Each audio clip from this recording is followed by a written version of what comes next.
네, 누가복음 24장 13절에서 35절 말씀을 보시겠습니다. 두 사람인데 짧게 요약해서 말씀을 드리겠습니다. 말씀 보면 엠마오 길에 두 제자 이렇게 나오는데 이 제자들은 11제자에 속하지 않은 사람들입니다. 3일째 되었습니다. 예수님이 부활하신 날인데 이들은 부활을 믿지 않았습니다. 예수님께서 죽으시고 이제 끝이 났다 생각하고 예루살렘을 떠나 고향이 어딘지 모르겠지만 예루살렘 근처에 있는 엠마오로 가는 길이었습니다. 이 두 사람의 마음은 어땠을까? 우리 예수님은 수요일 날 돌아가셨습니다. 6월절 예비일 날 수요일 저녁 6시부터 6월절이 시작이 되는데 6월절 날 돌아가시고 이제 바로 6월절이 시작이 됩니다. 그러면 왜 만찬은 6월절 전날에 이루어진 겁니다. 무슨 근거로 그렇게 하는가? 유대인들이 자신의 몸을 더럽히지 않으려고 아직 어린 양을 먹지 않아서 재판장에 들어가지 않는다는 말씀이 기록되어 있습니다. 그 말을 근거로 하면 아직 예수님이 붙잡히시던 때는 6월절이 아닙니다. 그리고 예수님이 돌아가신 후에 6월절이 시작이 되는데 원래 레위기를 보면 안식일이 있습니다. 안식일은 우리가 흔히 말하는 금요일 저녁 6시부터 토요일 저녁 6시까지 맞습니까? 토요일 저녁 6시부터 일요일 저녁 6시까지 맞습니까? 아니죠. 금요일 저녁 6시부터 토요일 저녁 6시까지 토요일 안식. 원래 그게 안식일이죠. 일주일에 한 번 하는 안식일. 그 안식일만 있는 게 아니라 우리 말하는 흔히 속죄일. 속죄일도 안식일입니다. 또 무교절의 첫날도 안식일입니다. 일을 해서는 안 됩니다. 원래 6월절 다음에 바로 무교절이 시작되는데 6월절은 안식일이 아니었습니다. 하지만 당시 바리새인들은 6월절도 무교절과 동일하게 포함시켜서 6월절도 안식일로 여겼습니다. 그래서 예수님이 장사하는 물품을 사야 되는데 나오죠. 물품을 딱 사서 빨리 하려고 예비해. 근데 장사를 못 지냅니다. 왜 그러냐면 바로 6월절 안식일이 시작되니까. 그래서 6월절도 안식일에 포함시켜서 6월절도 안식일이고 그 다음 바로 무교절 안식일이 찾아옵니다. 그 다음 바로 토요일 안식일입니다. 그러니까 3일 동안 움직일 수가 없습니다. 그럼 우리가 생각하면 제자들이 예수님이 돌아가셨으니까 이제 끝났다 하고 바로 그날 내려오면 되지 않습니까? 그러나 내려올 수가 없죠. 6월절 지키고 무교절 지나고 또 안식일 지나고 이렇게 성경은 말씀을 합니다. 그래서 이제 이 제자들이 보면 24장 9절 보시길 바랍니다. 여자들이 얼마나 마음이 애가 탔는지 빨리 예수님 장사 지근을 싶어서 빨리 갔는데 돌은 옮겨져 있고 예수님이 안 계십니다. 그랬더니 천사가 나타나 왜 안 믿냐? 예수님이 살아계셔서 부활하셨다는 사실을 왜 믿지 않니? 그래서 이 여자들이 이 소식을 듣고 모여있는 11사도와 다른 모든 사람들에게, 그러면 11사도만 있는 게 아니라 예수님을 믿었던 사람들이 함께 모여 있었습니다. 하지만 이들이 믿질 않아요. 10절 보니까 이것들을 사도들이 권한 사람은 막달라 마리아, 요한나, 야고보의 어머니 마리아와 또 그들과 함께한 다른 여자들이 있는데 많은 사람들이 있었죠. 저들이라면 11사도와 다른 모든 사람들입니다. 그들의 말을, 여자들의 말을 근거 없는 이야기로 보고 그들을 믿지 아니하니라. 안 믿었습니다. 그런데 이제 그 뒤에 베드로가 일어나서 도무로 달려가. 우리 다른 복음서 보면 달려간 사람 두 사람이었죠. 우리 요한복음을 보면 베드로와 요한이 달려갔습니다. 갔더니 진짜 없었습니다. 이 배경인데 믿지 않았어요. 그래서 보면 13절에 이제 시작됩니다. 보라 바로 그날 그들 중에 두 사람. 그들 중에 두 사람은 이 11사도와 다른 모든 사람들에 속한 사람들 중에 두 사람입니다. 그럼 이 사람들은 안 믿었다는 거죠. 여자들이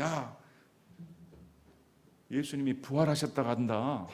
이 기쁜 소식 들으시기 바랍니다. 근데 이 사람들은 안 믿고 슬픔에 빠져 그냥 낙향하는 겁니다. 그냥 뒤돌아가 이렇게. 자, 이런 배경입니다.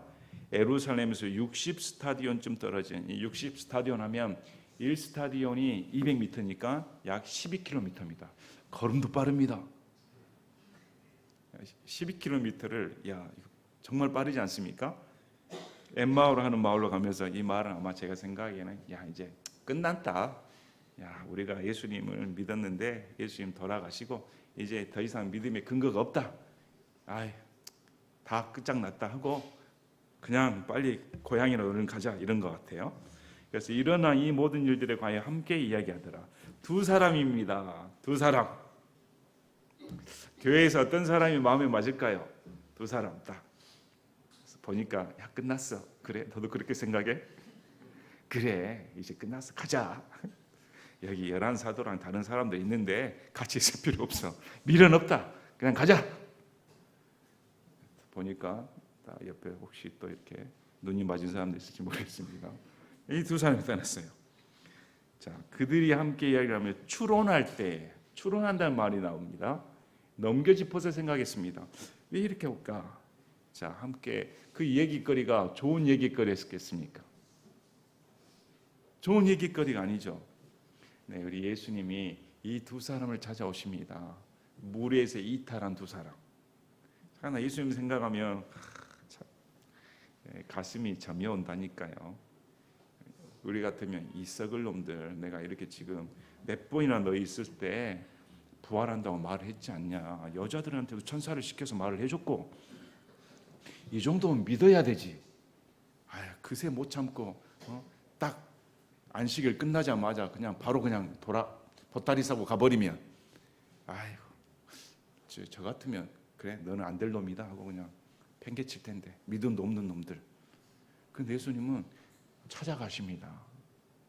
우리가 예수님을 생각하면 이런 장면을 하나 생각하면 참 놀랍다는 생각이 안 드십니까?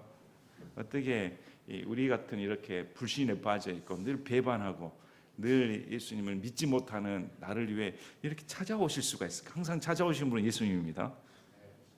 그래서 자, 예수님께 친히 보세요. 친히 몸소 그 부활하신 하나님, 영광 가운데 계신 하나님께서 그들과 같이 가셨다. 참, 동행하고 계십니다. 누구랑? 불신에 빠진 믿지 않는 제자들과 동행하신 분입니다. 감히 거지 같은 더러운 인생 가운데 어떻게 그 만왕의 왕이신 그분이 동행해 줄 수가 있습니까? 여러분 우주 한번 보셨습니까? 우주 크기? 우주 크기 보면 사람들이 느끼는 감정이 공포라고 합니다. 와, 지구의 모래알 수보다 이 더 많은 이 별들을 보니까 공포심에 빠져버립니다. 천문학자들이 자살한 사람 많답니다. 허무해버리니까, 나의 인생의 가치를 못 느껴버리니까. 그러나 우리는 예수님 믿는 사람은 그게 반대가 되죠. 이 수많은 별들, 모래알 수보다 많은 별들이 우주 무한대의 별들이 펼쳐지는데 어떻게 내게 관심을 주실까? 아니, 생각이 전혀 다른 생각입니다. 예수님께서 온 천하 만물을 얻고도 네 생명이 이르면 뭔 소용이니? 그 말씀 뭔 말일까요? 네 생명이 온 천하보다 귀하다. 여러분이 지구를 비롯해서 해와 달, 별, 무수한 별보다 더 귀하다고 합니다. 압도되는 것이 아니라 내 자신에 압도돼야 됩니다. 아니, 제가 분명히 지난주 말했죠. 나오지 마시라고. 다 기절해서 안 나오실 줄 알았는데 왜 두 눈 번쩍이 뜨고 저를 똑바로 쳐다보고 계십니까? 지금쯤 헷가닥하고 다 쓰러져 있어야 되는데, 우리가 그런 걸 생각하면 와, 하나님께서 어떻게 이런 나에게 이런 관심을 두실까? 참 놀라운 일 아닙니까? 다른 우리 마가복음서를 보면 예수님이 다른 모습으로 나타나셨다 이렇게 기록되어 있습니다. 모습이 달랐습니다. 이들에게 각인된 모습은 뭘까요? 십자가상에서 아니면 잡히시더만 무력하게 잡히셔가지고 아무 그냥 저항도 안 하시고 책찍질 맞으시고 터져버리시는, 정말 충격이었을 겁니다.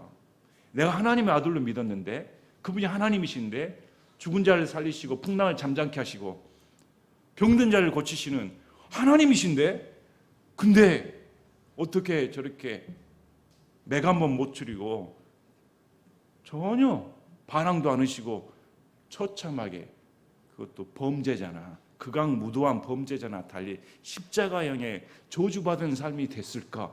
와, 우리 같으면 충격이었을 겁니다. 전혀 구세주다운 면모가 없죠. 알아볼 수가 없습니다. 그 장면을 생각하면 계속 두 사람이 얘기했죠. 야, 우리가 어떻게 믿었니?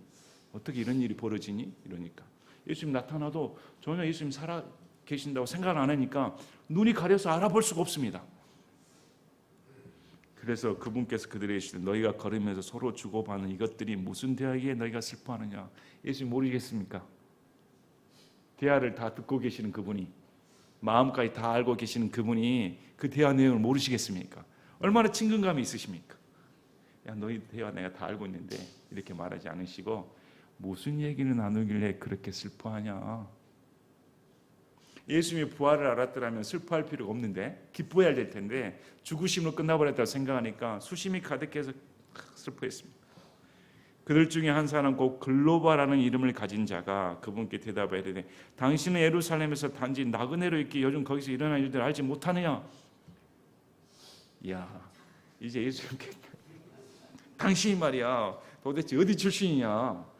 이스라엘 사람이라면 예루살렘에 있다면 6월절이고 무교절이니까 예루살렘에 있는 성인 남자들은 다 예루살렘에 모여야 됐습니다.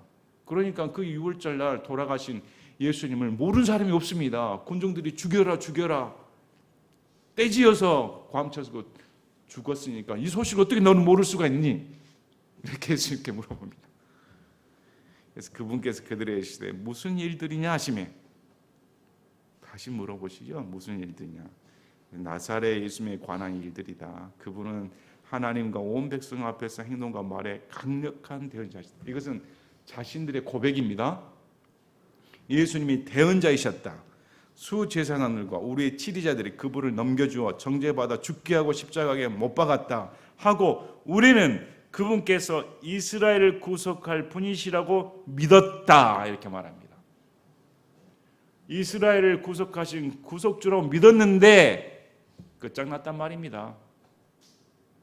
이 모든 것 외에도 오늘 이런 일들이 이루어진 뒤 셋째 날이요 참으로 우리 일행 중에 어떤 여자들도 우리를 놀라게 하였으니 그들이 일찍 돌무덤에 갔다가 그분의 몸은 보지 못하고 와서 말하기를 자기들이 그분께서 살아계셔서 말한 천사들의 환상을 또한 보았다고 하였으며 또 우리와 함께 있던 자들 중에 어떤 사람들이 돌무덤에 가서 베드로와 요한이었습니다. 정황이 여자들이 말한 바와 참으로 같음을 보았으나 그분은 보지 못하니라 하니라.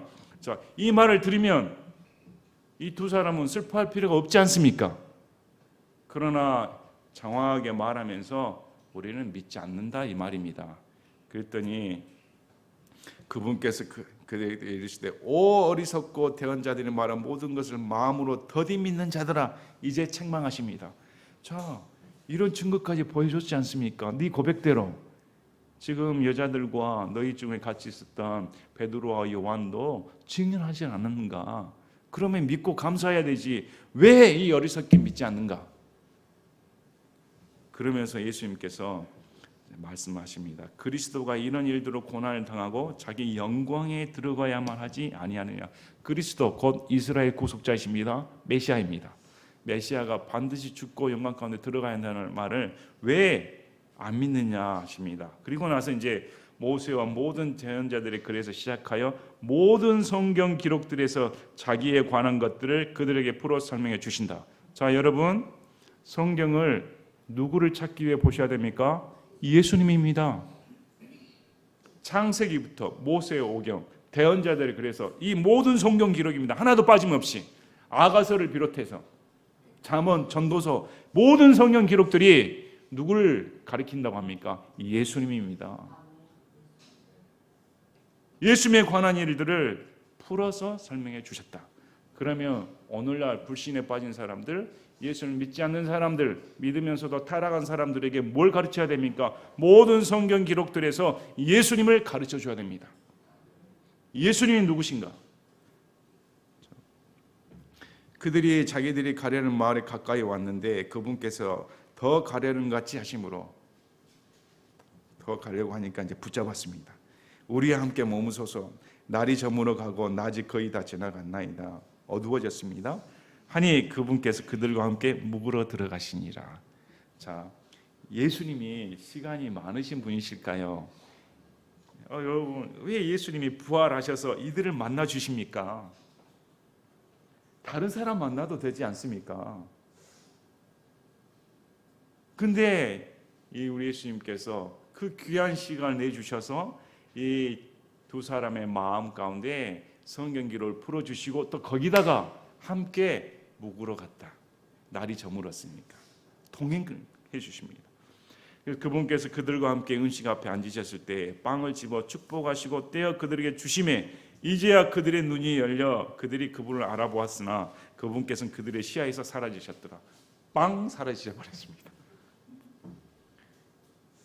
눈이 열려서 이야 이분이 예수님이구나. 한순간 예수님이 사라지셔 버렸습니다. 왜? 알았으니까. 예수님의 목적이 무엇이었습니까? 부활하신 예수님을 알려주는 것. 이 두 사람에게. 그것이 목적이었습니다. 우리 신앙의 목적은 뭘까요? 부활하신, 죽으시고 부활하신 예수님을 만나는 겁니다. 믿는 것입니다. 그들이 서로 이르되 그분께서 길에서 우리와 말씀하시고 이제 되짚어 봅니다. 눈이 열려서 예수님을 딱 알았으니까 야 그러면 과거를 돌이켜보죠. 야 그분이 이렇게 나타나셔서 우리에게 말씀을 걸으셨어. 그리고 모세와 대언자들이 그래서 모든 성경들에서 자신에 관한 일을 말씀해 주셨어 할 때 우리 마음이 우리 속에서 뜨겁지 아니하더냐. 그러므로 믿음은 들음에서 오는 것입니다. 믿음은 성경을 들을 때 오는 것이지 내 감정이나 다른 것으로 꿈이나 환상을 오는 것이 아닙니다. 말씀을 들을 때 우리의 불신의 마음이 뜨거워진다. 열정이 생긴다. 그래서 여러분의 믿음의 근거, 성령 충만의 근거는 어디에 두고 계십니까? 성경이어야 됩니다. 이상한 책 읽지 말고 신기한 거 따라가지 마시고 말씀에 집중하시길 바랍니다. 자, 바로 그 시각에 일어나서 그 시각은 늦은 시각입니다. 날이 저물었습니다. 시골 깜깜할 때 한번 다녀보셨습니까? 저는 어렸을 때 시골 깜깜한 데 가면 불이 없어가지고 얼마나 무섭던지요. 깜깜해버립니다. 요즘 사람들은 뭐 불빛이 다 시골이어도 잘 조명 들어오니까 무섭지 않은데 아마 시골에 사신 분들은 깜깜함을 잘 경험해 보셨을 겁니다. 그래서 저녁에 요즘도 시골 보면 한 7시 되면 다 문 닫지 않습니까? 어르신들 보면 저녁 8시 되면 다 주무십니다. 새벽에 빨리 일어나셔야 되니까 일해야 되니까. 근데 지금 날이 저물었는데 이 사람들이 잘 생각이 아니라 11사도 모여있는 사람들에게 이 소식을 전해야겠다 하고 다시 그 먼 거리를 12km 더 지났겠죠. 그 먼 거리를 다시 돌아서 예루살렘으로 간 것입니다. 무엇 때문에? 부활하신 예수님을 만났으니까. 저는 여러분들이 이런 감동이 충만했으면 좋겠습니다. 내가 십자가에 달리신 예수님과 부활하신 예수님을 만났다. 이제 내 인생 가운데 슬픔은 없다. 한탄은 없다. 내 인생이 망했다고 생각했는데 아니었다. 이 예수님이 나를 찾아오셨다. 이렇게 하고 주께서 참으로 일어나시고 시몬에게 나타나시다 하고 말하는 것을 보고 11사도와 함께한 자들이 같이 있었죠. 이 두 사람이 이탈했다가 다시 들어왔습니다. 다시 들어오고 그들에게 이 소식을 전했습니다. 근데 주께서 참으로 일어나시고 시몬에게 나타나시다 하고 말하는 것을 보고 들어가서 봤더니 주께서 누구에 나타났다고 말씀합니까? 시몬, 베드로에게. 우리 고린도전서 15장 5절에 보면 나옵니다. 12제자 나타나시기 전에 게바에게 보이셨다고 사도 바울이 말합니다. 그러면 부활하신 후에 예수님은 개인적으로 베드로를 만나 주셨습니다. 그럼 이 말을 들어보면 베드로의 증언도 이들이 안 믿었다는 것입니다. 부활의 증언도 들어보니까 베드로도 너 예수님이 나타나셨구나, 우리에게 나타나셨구나 하고 말을 했죠. 길에서 이루어진 일들과 그분께서 빵을 떼실 때 자기들이 그분을 알게 된 일을 고하였다.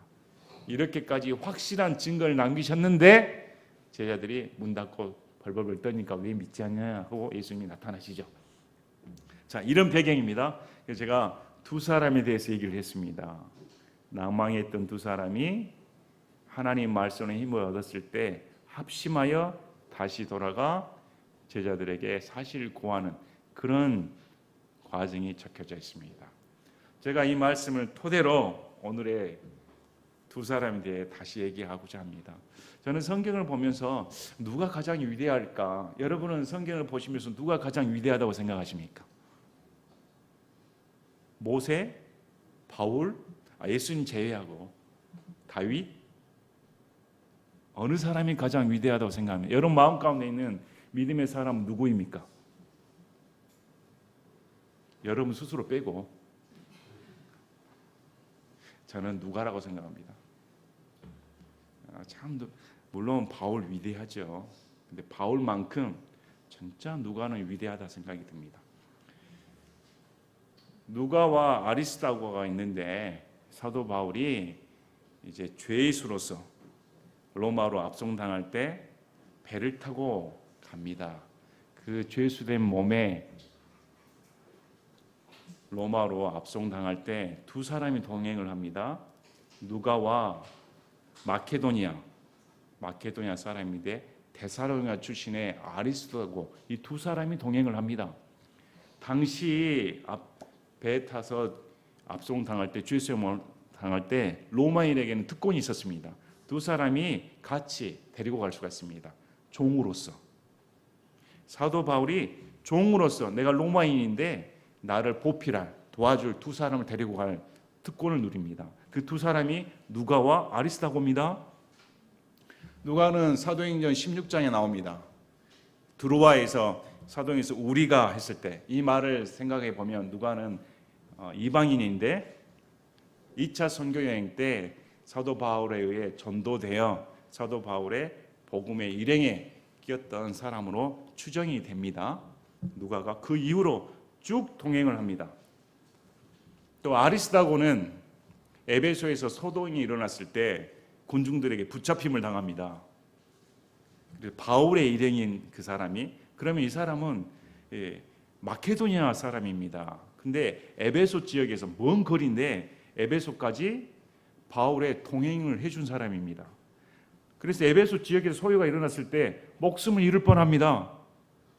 붙잡혀서 온갖 고생을 당합니다. 여기서 끝난 것이 아니라 누가와 아리스다고는 사도 바울과 함께 예루살렘으로 함께 갑니다. 그때 사도 바울이 분명히 말을 합니다. 나 이제 예루살렘 가면 죽는다. 나 붙잡혀서 죽는다.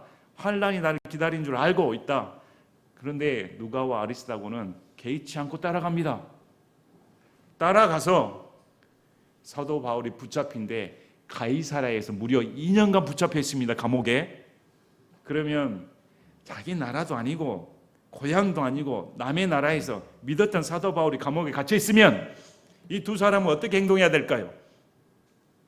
이제 끝났다고 돌아가면 되지 않습니까? 그러나 근처 집을 얻어가지고 함께 머뭅니다. 떠나지 않습니다. 옥바라지 해줍니다.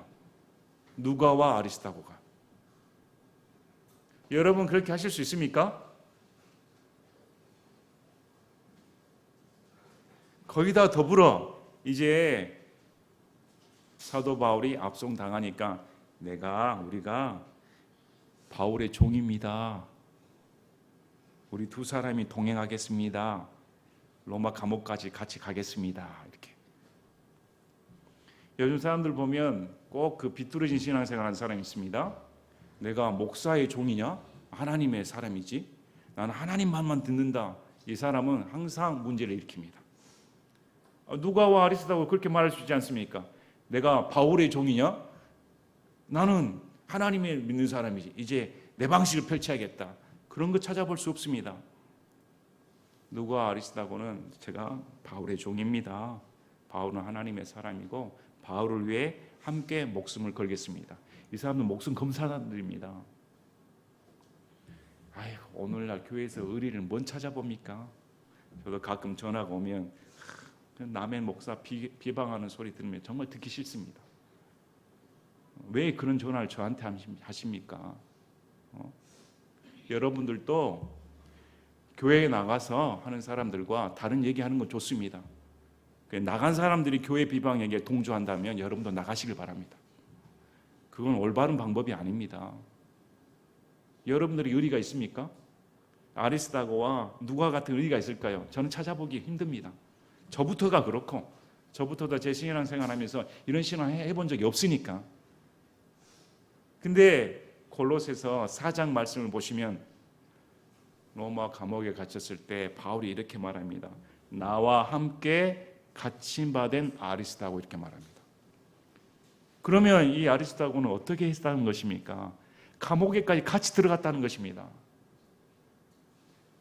전혀 저기 마케도니아 사람이 에베소에서 붙잡혔다가 예루살렘에서 갔다가 2년간 가이사랴 지역에서 바울을 보필하고 있다가 함께 배 타고 갔다가 감옥에까지 같이 갔다. 누가를 포함해.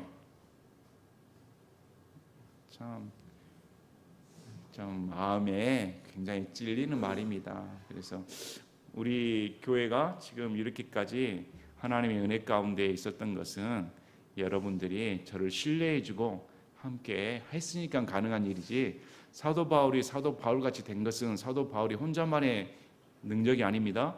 옆에 동역자들이 사도 바울을 진짜 하나님처럼 생각하고 따랐기 때문에 가능한 일이었습니다.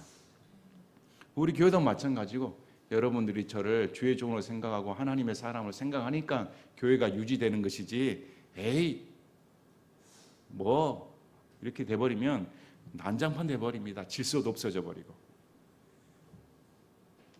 그래서 참 오늘 말씀을 보시면서 다시 이 두 사람에 대해, 이 두 사람이 믿음을 회복한 것은 말씀이었다. 또 말씀의 회복이 되면 두려움은 사라지고 남아있는 제자들에게 오히려 복음을 증거하는 것처럼 이 성경에 나온 누가와 이렇게 아리스다고가 참 자기 목숨을 다 바쳐서, 누가는 의사였습니다. 얼마든지 대접받고 편안한 생활을 할 수 있었던 사람이었습니다. 그러나 그거 다 버리고 일개 죄수인 바울을 위해 목숨을 바치지 않습니까? 그들이 뭘 노리고 있습니까? 한 자리 얻겠다고? 돈 벌겠다고? 오늘날의 기복신앙 얼마나 추합니까? 얼마나 더럽습니까? 이들에게 그런 추하고 냄새나는 세속적인 면을 찾아볼 수가 있을까요? 전혀 찾아볼 수가 없습니다. 오로지 복음입니다. 오로지. 그래서 우리 교회가 다시금 마음을 딱 다잡고 진짜 내가 신앙생활 똑바로 해야겠다. 정말 누가와 아리스다고를 본받아 신앙생활 똑바로 해야겠다. 이런 마음가짐을 가지시는 여러분이 되시기를 진심으로 바랍니다.